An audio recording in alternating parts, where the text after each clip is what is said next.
Hello and welcome to Jessie Bear Book Club.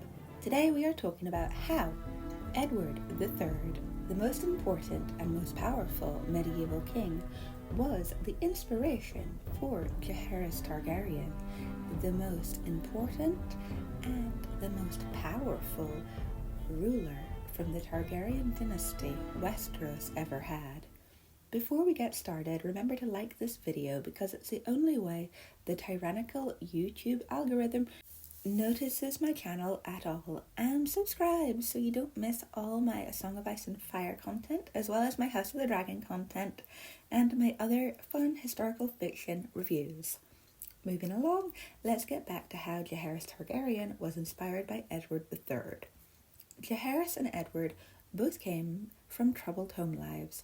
Both their fathers died violently, one by red-hot poker and the other by dragon. They also both had mothers who took lovers.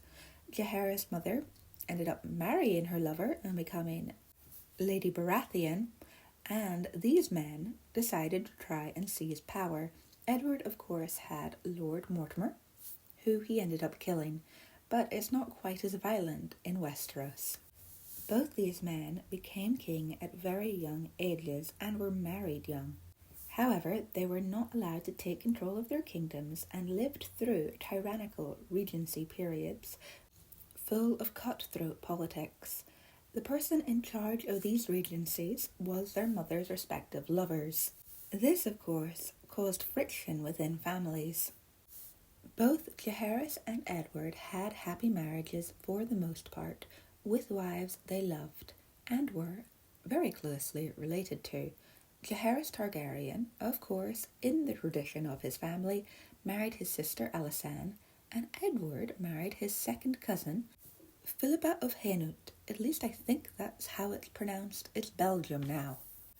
Both men had incredibly large families, with lots of children they hoped would establish their peaceful dynasties. However, that was not to be the case. Jaehaerys and Edward both were predeceased by their wives, but never remarried, even though it would have been politically advantageous to do so, especially in the case of Jaehaerys, because he could have tied himself in to another family. But I think he was very scared of spreading the dragon riding gene to a lesser house, as happens with the Hightowers later on. Both men had incredibly long reigns, dying of old age in their beds. However, Jaehaerys and Edward were both predeceased by their two oldest sons, having their grandsons inherit their crown upon their deaths.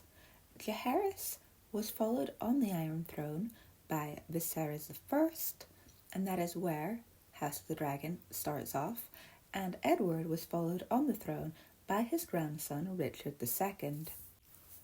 Edward and Jaehaerys both ruled over kingdoms that suffered plague during their reigns.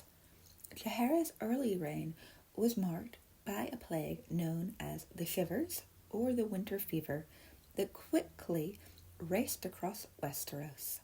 And, of course, Edward had to endure watching his kingdom suffer through the Black Plague. Both these illnesses were horrible and decimated the populations of Westeros and England, and Europe in general. Both men also lost daughters to these terrible afflictions. Edward lost his teenage daughter, Joanne, and Jaehaerys lost his firstborn daughter, Daenerys. Both kings were famous for relative peace in their homelands, but rules marked by foreign wars.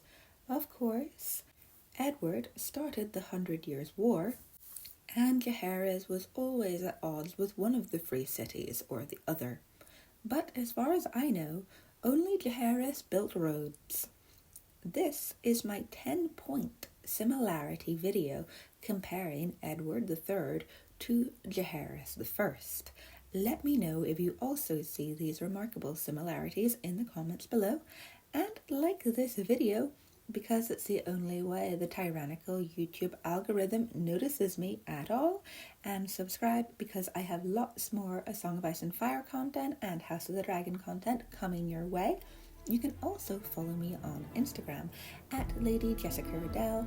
It is very different to what I do on YouTube, so if you're into that, come and check it out. Until next time, don't shiver. Bye!